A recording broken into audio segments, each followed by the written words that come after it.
നമസ്കാരം. യുനോയ ഇംഗ്ലീഷിന്റെ പുതിയൊരു അധ്യായത്തിലേക്ക് എല്ലാവർക്കും സുസ്വാഗതം.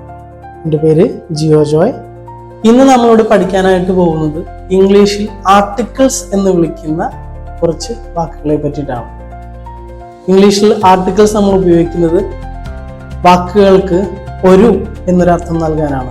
ഉദാഹരണത്തിന് ഒരു കാർ, ഒരു ബസ്, ഒരു പൂന്തോട്ടം, ഒരാള്, ഇങ്ങനെയുള്ളൊരർത്ഥം നൽകാനാണ് ഇംഗ്ലീഷിൽ ആർട്ടിക്കിൾസ് ഉപയോഗിക്കുന്നത്. ഇംഗ്ലീഷിൽ ആർട്ടിക്കിൾസ് ആയിട്ടുള്ളത് 3 വാക്കുകളാണ്. നിങ്ങൾക്കേറെ സുപരിചിതമായ എ, ആൻ, ദ എന്നീ 3 വാക്കുകളാണ് ഇംഗ്ലീഷിൽ ആർട്ടിക്കിൾസ് ആയിട്ട് ഉപയോഗിച്ചു വരുന്നത്. ആർട്ടിക്കിൾസിനെ പറ്റി പല റൂളുകളും നിങ്ങൾ ഇതിനു മുമ്പ് കേട്ടിട്ടുണ്ടാകും. പക്ഷേ എൻ്റെ മുൻപിൽ വരുന്ന കുട്ടികളോട് ഞാൻ സംസാരിക്കുമ്പോൾ പലർക്കും ഇതിൻ്റെ വ്യക്തമായ ഒരു റൂൾ അല്ലെങ്കിൽ ഒരു പാറ്റേൺ എങ്ങനെയാണെന്ന് അറിയില്ല. നമ്മളത് കൃത്യമായിട്ട് പഠിക്കുക എന്നുള്ളത് ഇംഗ്ലീഷ് പഠന സമയത്തെ ഏറ്റവും പ്രധാനപ്പെട്ട ഒരു കാര്യമാണ്. കാരണം എങ്ങനെ പോയാലും ഒരു സെന്റൻസിൽ നിങ്ങൾക്ക് എ, ആൻ, ദ എന്നീ 3 വാക്കുകളിൽ ഏതെങ്കിലും ഒന്ന് ഉപയോഗിക്കേണ്ട ആവശ്യങ്ങൾ വരും. നമ്മളത് പഠിച്ചിരിക്കേണ്ടത് വളരെ അത്യാവശ്യമായിട്ടുള്ള ചാപ്റ്ററിലേക്ക് കടക്കുന്നതിന് മുമ്പ് ഞാൻ എൻ്റെ ചാനൽ ഒന്ന് പരിചയപ്പെടുത്താണ്. എൻ്റെ ചാനലിന്റെ പേര് യുനോയ ഇംഗ്ലീഷ്. ഇംഗ്ലീഷ് പഠിക്കാൻ ആഗ്രഹിക്കുന്ന കുട്ടികൾക്കും IELTS പ്രാക്ടീസ് ചെയ്യുന്ന കുട്ടികൾക്കും മറ്റ് ഇംഗ്ലീഷ് ടെസ്റ്റുകൾക്ക് വേണ്ടി പ്രാക്ടീസ് ചെയ്യുന്ന കുട്ടികൾക്കും ഉപകാരപ്രദമായ ലെസൺസ് ആണ് ഞാൻ എൻ്റെ ചാനലിലൂടെ ഷെയർ ചെയ്യാൻ ആഗ്രഹിക്കുന്നത്. നമുക്ക് ടോപ്പിക്കിലേക്ക് വരാം. ആർട്ടിക്കിൾസ് എന്നത് ഞാൻ നേരത്തെ പറഞ്ഞു 3 വാക്കുകളാണ്. എ, ആൻ, ദ എന്നീ 3 വാക്കുകളാണ് ഇംഗ്ലീഷിൽ ആർട്ടിക്കിൾസ് ആയിട്ട് ഉപയോഗിച്ചു വരുന്നത്. എന്നാൽ കൃത്യമായി ഇത് എവിടെയാണ് ഉപയോഗിക്കേണ്ടതെന്ന് കുട്ടികൾക്ക് അറിയില്ല. ഫോർ എക്സാമ്പിൾ, ചില കുട്ടികൾ സംശയങ്ങൾ ചോദിക്കുമ്പോൾ അവർക്കറിയാം ഈ വാക്കിനോട് ചേർന്ന് ഈ വാക്ക് ശരിയാകുന്നില്ല, അല്ലെങ്കിൽ യൂറോപ്യൻ മാൻ എന്ന് പറയുമ്പോൾ അവര് ആൻ ആണ് കുട്ടികൾ കൂടുതലും പറയുന്നത്. സോ എങ്ങനെയാണ് ഇതിന്റെ കൃത്യമായിട്ടുള്ള ഒരു റൂൾ കൃത്യമായിട്ട് കുട്ടികൾക്ക് അറിയാം? നമ്മൾ മനസ്സിലാക്കേണ്ടത് എന്തിനാണ് നമ്മൾക്ക് ഇംഗ്ലീഷ് ഭാഷ സംസാരിക്കുമ്പോൾ അതിൽ ആർട്ടിക്കിൾസിന്റെ ആവശ്യം വരുന്നത്. ഒരു എന്നർത്ഥം നൽകാനാണ് ഇംഗ്ലീഷ് ഭാഷയിൽ നമ്മൾ ആർട്ടിക്കിൾസ് ഉപയോഗിക്കുക. അതുപോലെ തന്നെ എണ്ണാൻ പറ്റുന്ന കാര്യങ്ങളുടെ കൂടെ മാത്രമാണ് നമുക്ക് ആർട്ടിക്കിൾസ് ഉപയോഗിക്കാൻ പറ്റുള്ളൂ. എണ്ണാൻ പറ്റാത്ത കാര്യങ്ങളോട് നമുക്ക് ആർട്ടിക്കിൾസ് ഉപയോഗിക്കാൻ പറ്റില്ല. അതിൽ തന്നെ ഡെഫിനിറ്റ് ആർട്ടിക്കിൾ, ഇൻഡെഫിനിറ്റ് ആർട്ടിക്കിൾ എന്നൊരു വിഭാഗമുണ്ട്. അല്ലാത്തേക്കൊക്കെ നമുക്ക് വിശദമായിട്ട് പിന്നീട് പോവാം. ഇത് ഞാൻ വലിയൊരു സെക്ഷനായിട്ട് എടുക്കാനായിട്ട് ഉദ്ദേശിക്കുന്നില്ല. സിമ്പിൾ ആയിട്ട് നിങ്ങൾക്ക് മനസ്സിലാക്കി തരാം. നമ്മൾ എ, ആൻ എന്നീ 2 വാക്കുകൾ നമുക്ക് ആദ്യം, എവിടെയാണ് എ ഉപയോഗിക്കേണ്ടത് അല്ലെങ്കിൽ എവിടെയാണ് ആൻ ഉപയോഗിക്കേണ്ടത്? കുട്ടികൾ പറയാറുള്ള ഉത്തരം വവൽസിന് മുൻപ് ആനും കൺസണൻസിന് മുൻപ് എയും എന്നുള്ളതാണ്. എന്നാൽ ഇത് ഒരു 50-50 ആണ്. പകുതി ശരിയാണ്, പക്ഷെ പകുതി തെറ്റാണ്. കാരണം ഈ റൂൾ വെച്ച് നിങ്ങൾ നോക്കിക്കഴിഞ്ഞാൽ നിങ്ങൾക്ക് എല്ലാ സാഹചര്യങ്ങളിലും കൃത്യമായി ഈ ആർട്ടിക്കിൾസ് ഉപയോഗിക്കാനായിട്ട് സാധിക്കും. ഇതിൽ റൂൾ ചേഞ്ച് വരുത്തേണ്ടത് വളരെ ചെറിയൊരു ചേഞ്ച് ആണ്. നമ്മൾ മലയാള ഭാഷയായിട്ട് ഒന്ന് താരതമ്യം ചെയ്ത് നോക്കാം. നമ്മളൊരു വാക്ക് എടുക്കുമ്പോൾ ആ വാക്ക് സംസാരിക്കുന്ന, ആ വാക്ക് പറയുന്ന രീതി, ആ അക്ഷരം, ആ ശബ്ദം ഏതാന്ന് നോക്കുക. ഉദാഹരണത്തിന് ഞാൻ ബാഗ് എന്നൊരു വാക്ക് എടുക്കുകയാണ്. ഈ വാക്ക് കുട്ടികൾ കറക്റ്റ് ആയിട്ട് എ എന്നുള്ള വാക്ക് ഉപയോഗിക്കും. കുട്ടികളുടെ ചിന്തയിൽ ഈ വാക്ക് കൺസണന്റിലാണ് സ്റ്റാർട്ട് ചെയ്യുന്ന അക്ഷരം ബി ആണ്. അതുകൊണ്ട് കുട്ടികൾ എ എന്നുള്ള വാക്ക് ഇതിനകത്ത് ചേർക്കും.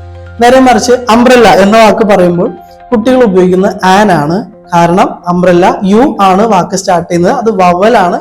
അതുകൊണ്ട് തന്നെ കുട്ടികൾ ആൻ എന്നുള്ള ആർട്ടിക്കിൾ അവിടെ ഉപയോഗിക്കും. എന്നാൽ എവിടെയാണ് തെറ്റ് വരിക?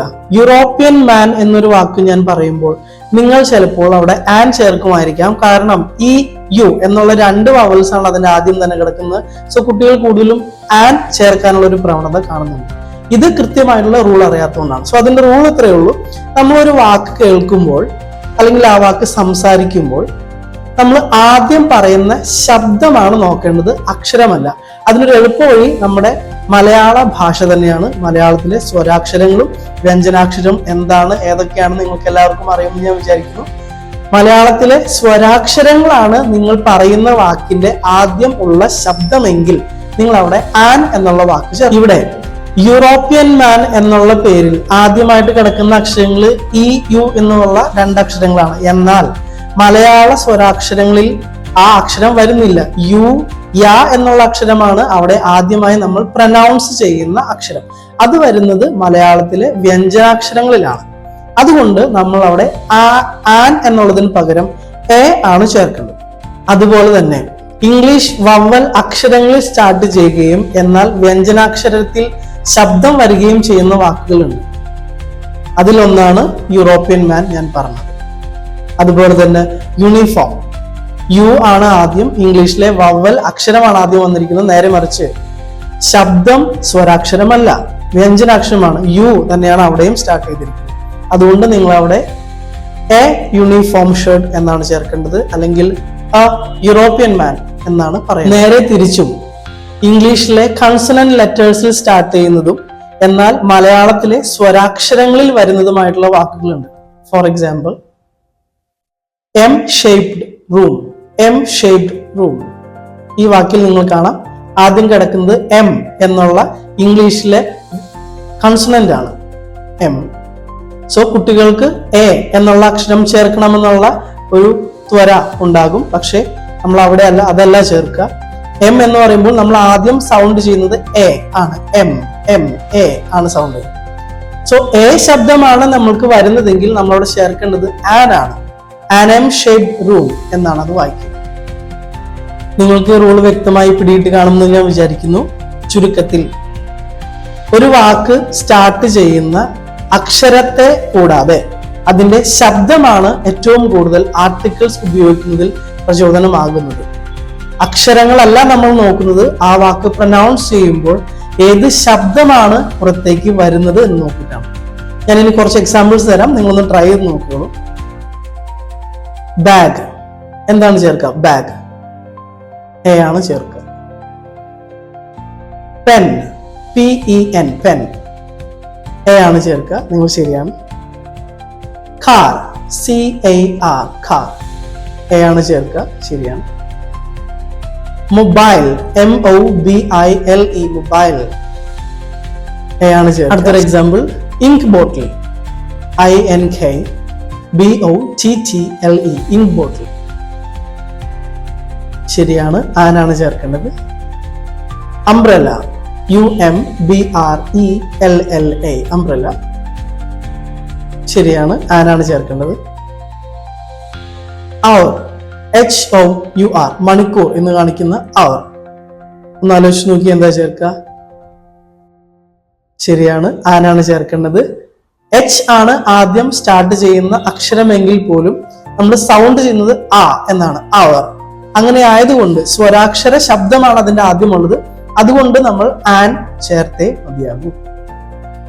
ഇനി ഒരു example, honest king, HONESTKING, honest king.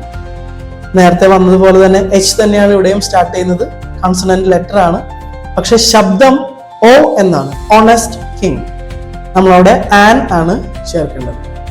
നിങ്ങൾക്ക് വ്യക്തമായി കാണുമെന്ന് ഞാൻ വിചാരിക്കുന്നു. കൃത്യമായി ആർട്ടിക്കിൾസ് ചേർക്കാൻ പഠിക്കുന്നതോടൊപ്പം എവിടെയാണ് ആർട്ടിക്കിൾസ് ചേർക്കേണ്ടാത്തത് എന്നുകൂടെ നമ്മൾ പഠിച്ചിരിക്കണം. ആർട്ടിക്കിൾസ് ചേർക്കേണ്ടാത്ത പൊസിഷനുകൾ പ്ലൂറൽ വരുന്നിടത്ത് ഒന്നിൽ കൂടുതൽ കാര്യങ്ങളാണ് നമ്മൾ റെഫർ ചെയ്തതെങ്കിൽ അവിടെ നമ്മൾക്ക് ആർട്ടിക്കിൾസ് ഉപയോഗിക്കേണ്ട ആവശ്യമില്ല. 2, എണ്ണാൻ പറ്റാത്ത സാധനങ്ങളുടെ മുൻപിൽ. ഉദാഹരണത്തിന് വാട്ടർ, എണ്ണാനായിട്ട് സാധിക്കില്ല, അളക്കുന്ന ഒരു സംഭവമാണ് വാട്ടർ. നമുക്ക് അവിടെ എയോ ആനോ ചേർക്കാൻ പറ്റില്ല. നേരെ മറിച്ച് വാട്ടർ ബോട്ടിൽ എന്നാണെങ്കിൽ നമ്മൾ ഉദ്ദേശിക്കുന്നത് വെള്ളത്തിനെയല്ല, വെള്ളം നിറച്ച ഒരു കുപ്പി എന്നതാണ്. അതുകൊണ്ട് നമ്മൾ അവിടെ എ ചേർക്കേണ്ടതാണ്.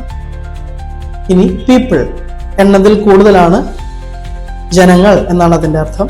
അവിടെ നമ്മൾ എയോ ആനോ ചേർക്കേണ്ട ആവശ്യമില്ല. ബസസ്, പ്ലൂറലാണ്, ഒന്നിൽ കൂടുതലുണ്ട്, എയോ ആനോ ചേർക്കേണ്ട ആവശ്യമില്ല.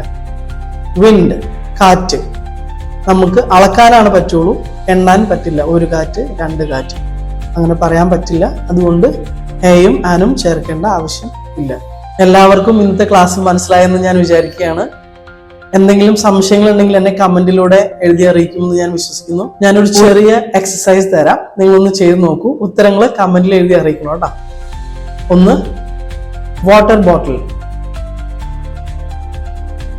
2, M shaped room. 3, one-eyed dog. 4, happy man.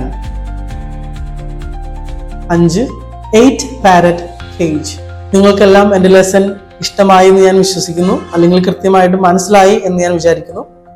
എന്തെങ്കിലും സംശയങ്ങൾ ഉണ്ടെങ്കിൽ തീർച്ചയായും കമന്റിൽ എഴുതി അറിയിക്കുമല്ലോ.